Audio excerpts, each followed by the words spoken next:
வணக்கம் ஃப்ரெண்ட்ஸ், இன்னைக்கு இந்த வீடியோவில் ரிலேஷன்ஸ் அண்ட் ஃபங்க்ஷன்ஸ் எக்ஸசைஸ் 1.5 ஆன ஒரு ஸ்மால் இன்ட்ரடக்ஷன் பார்க்கலாம். வாங்க வீடியோக்குள்ளே போகலாம். So composition of function. So composition of function அப்படின்னா என்னன்னு சொல்கிறதுக்கு முன்னாடி ஒரு ஸ்மால் எக்ஸாம்பிள் சொல்கிறேன், அதுலேயே நமக்கு ஈஸியாக புரியும். ஸோ ஃபார் எக்ஸாம்பிள் இப்போ ஒரு கார் எடுத்துக்கோங்க. கார் ஒருத்தர் ஓட்டுறாரு. ஸோ அந்த டிரைவர் என்ன பண்ணுவார், ஆக்சிலரேட்டரை ப்ரெஸ் பண்ணுவார். ஸோ ஆக்சிலரேட்டர் ப்ரெஸ் பண்ணும் போது காரோடைய ஃபியூவல் கண்ட்ரோல் ஆகும். ஒன்று ஃபியூவல் கண்ட்ரோல் ஆகும், இன்னொன்று ஸ்பீட், அதாவது ஸ்பீட் இன்க்ரீஸ் ஆகும். ஸோ ஒரு விஷயத்தினால நமக்கு ரெண்டு இது கிடைக்கிது. ஒரே ஒரு இன்புட் தான் பண்ணுறாரு. என்ன பண்ணுறாரு, ஆக்சிலரேட்டர் ப்ரெஸ் பண்ணுறாரு, நமக்கு ரெண்டு இது கிடைக்கிது. ஃபியூவலும் அட்ஜஸ்ட் ஆகுது, அதே மாதிரி ஸ்பீடும் ஃபாஸ்ட்டாக போகுது. அதே மாதிரி இப்போ இங்கே பாருங்கள், if F and G are two functions. So இப்போ ஃபார் எக்ஸாம்பிள் எஃப் அண்ட் ஜியும் ஒரு ஃபங்க்ஷன் அப்படின்னு வச்சுக்கோங்க. ஸோ இப்போ அதோட காம்போசிஷன் ஆஃப் ஃபங்க்ஷன் எப்படி இருக்கும்னா F G F of X அப்படின்னு இருக்கும். புரியுதா? எஃப் ஜி ரெண்டு ஃபங்க்ஷன் அப்படின்னா அதோட காம்போசிஷன் ஆஃப் ஃபங்க்ஷன் எப்படி இருக்கும், ஜி எஃப் ஆஃப் எக்ஸ்.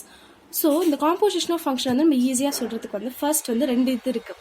ஒன்று feed and input. Say X to F. So feed and இன்புட்னா, ஸோ நம்ம எஃப்க்கு ஒரு இன்புட் எக்ஸ் கொடுக்குறோம். ஸோ அது F of X. Okay, next feed the output F of X to G to get F G F of X. So இப்போ இதுதான் இன்புட்டாக எடுத்துக்கிறோம். F of எக்ஸோடைய அவுட்புட்டை ஜியோட இன்புட்டாக எடுத்துக்கிறோம். அப்போ என்ன ஆகும், ஜி எஃப் ஆஃப் எக்ஸ்னு ஆகும். ஸோ இதை நம்ம எப்படி ப்ரொனவுன்ஸ் பண்ணணும் அப்படின்னா ஜி ஆஃப் எஃப் ஆஃப் எக்ஸ்னு சொல்லக்கூடாது, ஜி எஃப் ஆஃப் எக்ஸ் அப்படின்னு தான் நம்ம சொல்லுவோம். ஜி எஃப் ஆஃப் எக்ஸ்னு நம்ம எப்படி ப்ரொனவுன்ஸ் பண்ணுவோம். ஸோ ஃபஸ்ட்டு நல்லா பார்த்துக்கோங்க. ஃபர்ஸ்ட் இன்புட், ஒரு எக்ஸ் இன்புட்டை நம்ம எஃப்க்கு கொடுக்குறோம், எஃப் ஃபங்க்ஷனுக்கு. So you will get F of X. Next இதில் வரக்கூடிய அவுட்புட்டை நம்ம ஜிக்கு இன்புட்டாக கொடுப்போம். ஸோ அப்படி கொடுக்கும்போது என்ன ஆகும், G F of X. So இப்படி தான் இதுதான் ஒரு composition of function. So in ஷார்ட்டாக சொல்லணும்னா இப்போ F is as F such that A tends to B. இது ஒரு செட்டாக இருக்கும். செட் ஏ செட் பியில் டென்ஸ் ஆகுறது. Next G is a subset of G such that B tends to C. So இப்போ இது ரெண்டு ஃபங்க்ஷன் அப்படின்னா ஜி ஆஃப் எக்ஸ் தான் காம்போசிஷன் ஆஃப் ஃபங்க்ஷனாக இருக்கும். So G of X is a composition of X அப்படின்னா G of F of X is equal to G F of X. ரெண்டுமே நமக்கு ஈக்குவலாக இருக்கும் when x belongs to a. all elements in x belongs to a அப்படின்னா g of f of x is equal to g f of x. புரிஞ்சுதா? Next நம்ம two functions பார்க்க போகிறோம். ஒன்று இங்கே பாருங்கள், நமக்கு சின்ன வயசில் படிச்சிருப்போம், நம்ம கம்யூட்டேட்டிவ் ப்ராப்பர்ட்டி, அசோசியேட்டிவ் ப்ராப்பர்ட்டி. இது நம்ம மல்டிப்ளிகேஷன் அண்டர் பேசிஸில் தான் எடுத்துக்கிறோம். ஏன்னா composition of functions comes under multiplication. ஓகேவா? ஸோ கம்யூட்டேட்டிவ் ப்ராப்பர்ட்டினா என்ன, ரெண்டு ஃபங்க்ஷன் தான் இருக்கும், F G. So A into B is equal to B into A. அது commutative property. For example composition of ஃபங்க்ஷனுக்கு அப்ளை பண்ணுறோம். F of G is equal to G of F அப்படின்னா இது கம்யூட்டேட்டிவான்னு கேட்டால் இது கிடையாது. ஸோ அதனால் இட் இஸ் நாட் ஈக்குவல். புரியுதா? So, composition of two function are not commutative. So, இது 1 marksல கேட்பாங்க, ஞாபகம் வச்சுக்கோங்க. Then, f of g of h is equal to f of g of h. So, இது associative property என்னது, a into b into c is equal to a into b into c. அதே மாதிரி f of g of h, இது associative பார்த்தீங்கன்னா it will be equal to f of g of h. So, இது three functions. So three functions under composition is always an associative. இது not commutative, இது always associative. So நமக்கு கொடுத்துருக்க கிராஃபை நம்ம identify பண்ண போகிறோம். ஸோ ஐடென்டிஃபைங் தி graph எப்படி நமக்கு ஐடென்டிஃபை பண்ணலாம் அப்படின்னா, so first linear function. So linear அப்படின்னாலே ஒரு ஸ்ட்ரெயிட் லைன் அப்படின்னு தான் நம்ம சொல்லுவோம். So F such that R tends to R, f of x is equal to mx plus c, where m is not equal to 0. So, இதுதான் function. இது linear function அப்படி சொல்லுவோம். இந்த ஃபங்க்ஷன் நம்ம இது பண்ணும்போது எப்படி இருக்கும் அப்படின்னு பார்த்தீங்கன்னா, நமக்கு கிராஃப் ஸ்ட்ரெயிட் லைனில் வரும். ஸோ டூ டைப்ஸ் அதுலேயே இருக்குது, identity function and additive inverse function. So identity ஃபங்க்ஷனாக f of x will be equal to x.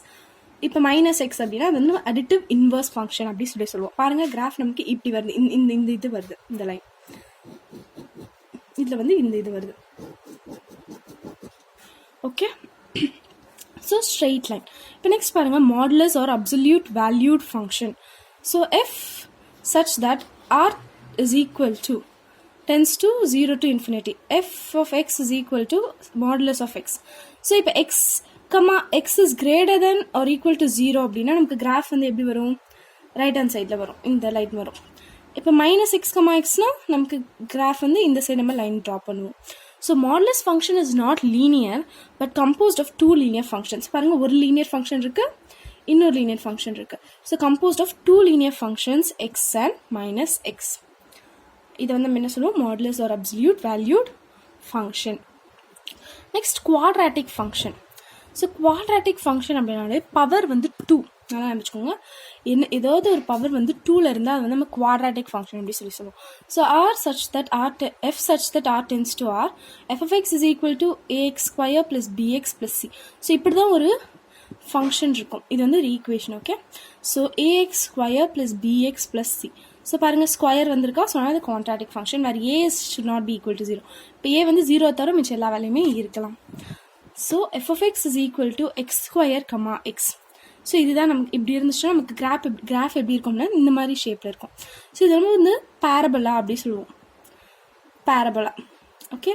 So இதுவே நமக்கு minus X square comma X இருந்துச்சுன்னா நமக்கு கீழே டவுன்வர்ட்ஸ் பேரபலா நமக்கு கிடைக்கும். இது அப்வர்ட்ஸ், இது டவுன்வர்ட்ஸ். ஓகே. ஸோ இப்போ வந்து நெக்ஸ்ட் வந்து கியூபிக் ஃபங்க்ஷன். ஸோ கியூபிக் ஃபங்க்ஷனா to the power cube. So இப்போ இந்த ஃபங்க்ஷனை பாருங்கள், F of X is equal to A X cube plus B X square plus C X plus D. So ஒரு எக்ஸோட இதுவும் நமக்கு வந்து கம்மியாகிட்டே வரும் ஒரு ஃபங்க்ஷன் எழுதும் போது. ஓகே. ஸோ ஏஎக்ஸ் கியூப் வரதுனால இது வந்து என்ன சொல்லுவோம், கியூபிக் ஃபங்க்ஷன். இதுலேயும் A should not be equal to 0. So இதோட ஃபங்க்ஷன் என்ன இருக்கும், F of X is equal to X கியூபாக இருக்கும்போது நமக்கு கர்வ் பாருங்கள் எப்படி வருதுன்னு. It will come both in positive and negative. ரெண்டுத்துலையுமே வருது. நெக்ஸ்ட் வந்து reciprocal function. So reciprocal function அப்படின்னா என்னது, 1/x. எனிதிங் நம்ம ரிவர்ஸில் எழுதணும் அப்படின்னா வந்து இது வந்து x is equal to 1/x அப்படின்னா இது வந்து நம்ம ரெசிப்ரோக்கல் ஃபங்க்ஷன் சொல்லி சொல்லுவோம். So R such that 0 tends to r. So F of X is equal to 1/x. So பாருங்கள் கிராஃப் எப்படி வருதுன்னு. ஸோ எக்ஸுக்குனா you will get like this, minus எக்ஸ்னா இங்கே ஒரு கர்வ் வருது பார்த்தீங்களா. ஸோ இதுதான் ரெசிப்ரோக்கல் ஃபங்க்ஷன். இப்போ கான்ஸ்டன்ட் ஃபங்க்ஷன்னா என்ன, இப்போ ஒரு எலிமெண்ட்டில் எல்லாத்தோட இதுக்கும் வந்து நமக்கு வந்து ஒரே இதை தான் பாயிண்ட் பண்ணும், கரெக்டாக ஏபிசி அப்படின்னா. ஸோ மூணுமே வந்து பிஏவே கான்ஸ்டண்ட்டாக கான்சன்ட்ரேட் பண்ணும். ஸோ இது இப்படி இருந்தால் இது constant function. So F such that R tends to R F of X is equal to C, X belongs to R. So பாருங்கள், இப்போ x1க்கும் சி, x2க்கும் சி, நெக்ஸ்ட் x3யும் வில் கெட் சி. ஸோ இந்த மாதிரி நமக்கு வந்து கான்ஸ்டண்ட்டாக வர்றதா வந்து கான்ஸ்டன்ட் ஃபங்க்ஷன் அப்படி சொல்கிறோம். புரிஞ்சுதா? That's all. ஸோ இப்போ தான் நம்ம வீடியோ ஃபர்ஸ்ட் டைம் பார்க்குறீங்கன்னா மறக்காமல் சப்ஸ்கிரைப் பண்ணிடுங்க. பக்கத்தில் இருக்க பெல் ஐக்கான் ப்ரெஸ் பண்ணி ஆல் நோட்டிஃபிகேஷன்ஸ் கொடுத்துக்கோங்க. ஸோ இந்த வீடியோ போட்டால் உங்களுக்கு உடனே வந்துடும். ஸோ இந்த ஒர்க் உங்களுக்கு பிடிச்சிருந்தனா give us a like. That's all friends. Bye bye.